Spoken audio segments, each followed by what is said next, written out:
The mission Chiclayo, the city of Chiclayo is on the Pacific coast of Peru. And because the Andes Mountains kind of cuts down in the middle of the country, the way the weather patterns there work makes it that the coastal side is the dry side. So that's the desert side of the country. And that's where about 80% of the mission is. It's in the city of Chiclayo, the suburbs of that city, and some surrounding cities that are fairly close to it, that are all in this fairly desert-like region. But because the ocean is close enough there, it usually maintains things fairly cool. Never gets much hotter than about 95 degrees, maybe up to 100 degrees on some days, but never gets much colder than about the 50s. It'll get breezy because especially the closer you are to the ocean, it'll get breezy, so bring a nice enough jacket.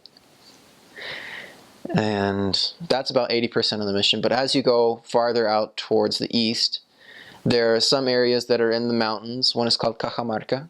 Very, very beautiful place. I never had the opportunity myself to go, but I went somewhere similar called Jaén.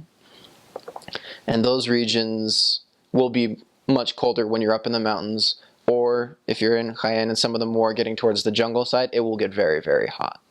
And you'll get a very nice suntan.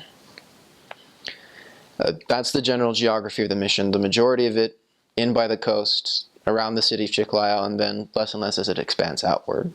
Over the last couple of years, especially when I was there, the mission president was very focused on expansion. And over the time we were there, we doubled the number of missionaries that were serving in the mission, we doubled the number of areas that were available and open, and there have been a lot of opening of new branches, of new family groups, a whole bunch of new units. They've been very focused on expanding the mission there. For food-wise, don't worry, it's delicious.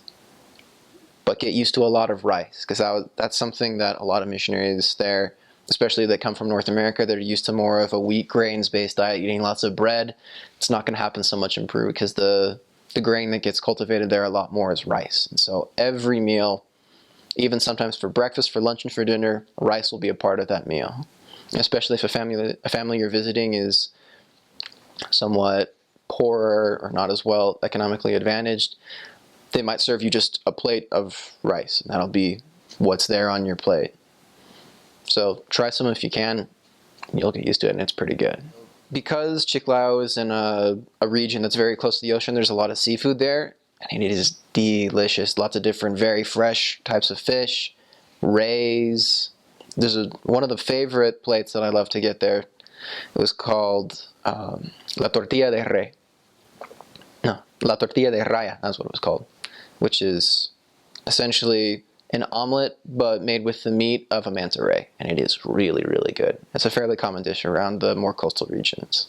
But once you start getting out towards the mountains, fish becomes a little less common, but then other larger meats become more common, especially goat, which is very, very delicious. They'll usually make that with a little bit of beans, side of rice. They'll spice it very well, and it is absolutely delicious. Because in the Peru Chiclayo mission, you're not going to drive and you're not going to ride bicycles. Largely because a lot of the streets are not paved, they're just going to be dirt streets, so that's terrible on a bicycle, especially if it's not built for that sort of thing. And the mission doesn't own any vehicles, so you're not going to be driving, so you're going to be relying on walking most places or on public transportation.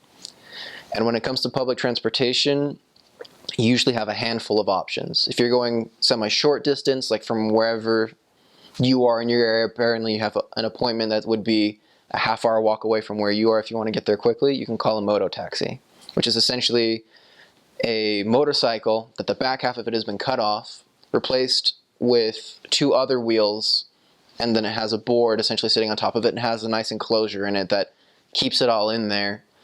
And you essentially pay the guy that's driving for you, tell him where you want to go, you get in the back and off he goes.